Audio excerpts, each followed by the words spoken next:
David Greeson is our guest vice president of development for NRG Energy. Thank you for joining us, David. How are you? Great, Scott. Thank you for having me on. Some people see clean coal as a goal. We're trying to get to clean coal, but clean coal is here and is ready for commercial development, right? Absolutely. If anybody doubts that it's not here, come to Houston and I'll show it to you. I see it every day when I walk out of my office door at the plant there in Houston. All right, so it's here and it's working, and now the question is, how do we get it in more wide-scale use? Is it an expense thing now? I mean, costs, where are they at? Are they coming down? We could say the same thing, I guess, about other renewables, energy sources that start in one place and with a goal of getting somewhere else. But start on the cost side. Is that the prohibitive factor now, and are they coming down? Cost is the only reason we're not seeing more clean coal in the U.S. and in the world, really. But costs are coming down. The industry is working really hard on that. And, one of the things that kind of puts clean coal behind the eight ball, so to speak, is that other technologies such as wind and solar enjoy significant subsidies from the government. That's how they've been able to accelerate the technology and come down on the cost curve. I'll give you an example. Wind power, if you think about avoiding carbon emissions, the subsidy that the federal government pays for wind power is roughly $60 a ton of avoided carbon emissions. Right now, that subsidy for clean coal is $10 a ton. So there's a lot that can be done, and a lot that can be done to help bring clean coal on, which we all know the electric grid needs stable sources such as coal. I used the term renewable earlier, referring to the fact that other renewables have seen costs high at the beginning and coming down. But you see renewable as a term to define coal, right? So is it possible in the foreseeable future to deplete the Earth's coal?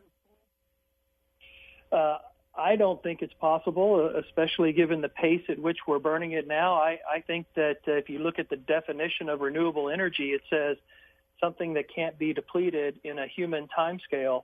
And I believe that at this point, coal falls into that category.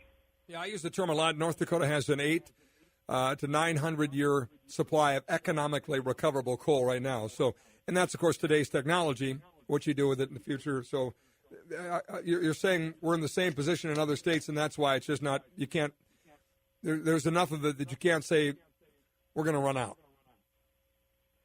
That's right. And in North America alone, I think we could power the world for hundreds and hundreds of years, and that doesn't count the coal that's in South America and other places in the world. So coal is going to be a part of our energy mix and should be a part of our energy mix well into the future.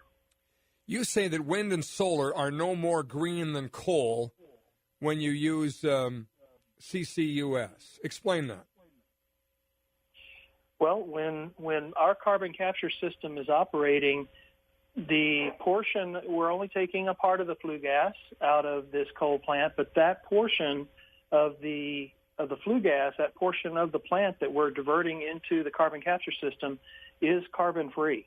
So carbon-free is carbon-free, whether you get the energy from wind or coal. If there's no carbon, there's no carbon.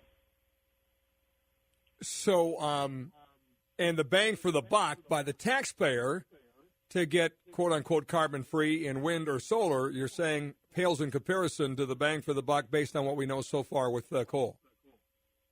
That's right. Those of us that are in this clean coal industry are really looking for some parity. We don't need $60 a ton to see widespread. We don't need $60 a ton to see widespread clean coal across the U.S. $30 a ton would do it. In fact, Senator Heitkamp has introduced a bill called the Future Act that would raise the incentive for clean coal to $30, $35 a ton over the next 10 years. And I, being a person in this industry, can tell you that would be enough for us to see many, many clean coal facilities developed. So what you're doing at the Petra Nova project in Houston, at what point do you see that being more financially viable and widespread in use across the country? Well, if the Future Act is passed, I can see within the next 5 years at least 5 clean coal facilities around the U.S. with many more to follow right on their heels. Without the change in the subsidy, without increasing it to $35, I think it'll take us 10 years to get the cost down. It'll be a gradual thing.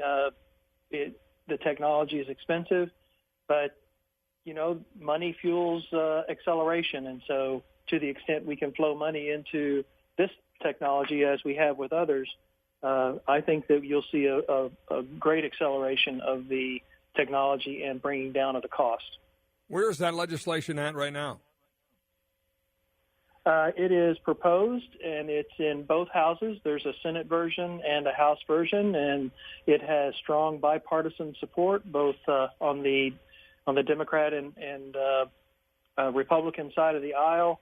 There's just a lot going on in Washington right now, and it's just not quite up to the top of the agenda at this moment. Okay, and again, the legislation is called what? The Future Act, Future. Yeah, very good. All right. Well, that sounds very interesting, and you make some very good points, David. I think it's a good case. Nobody, does the dollar. In my view, there's not enough scrutiny on the dollars and cents that are put into subsidies and what the payback is. But they're there. They're there for wind. They're there for solar, and to apply the math to get to the green side of this makes some good sense. So I think you got a great argument here. Good luck with the project down in Texas, and we look forward to following that legislation and this project. Thanks, Scott, and keep up the good work in the Northern Tier. Thank you, sir. We're on it. David Greeson at NRG Energy on the Petra Nova project. Love it.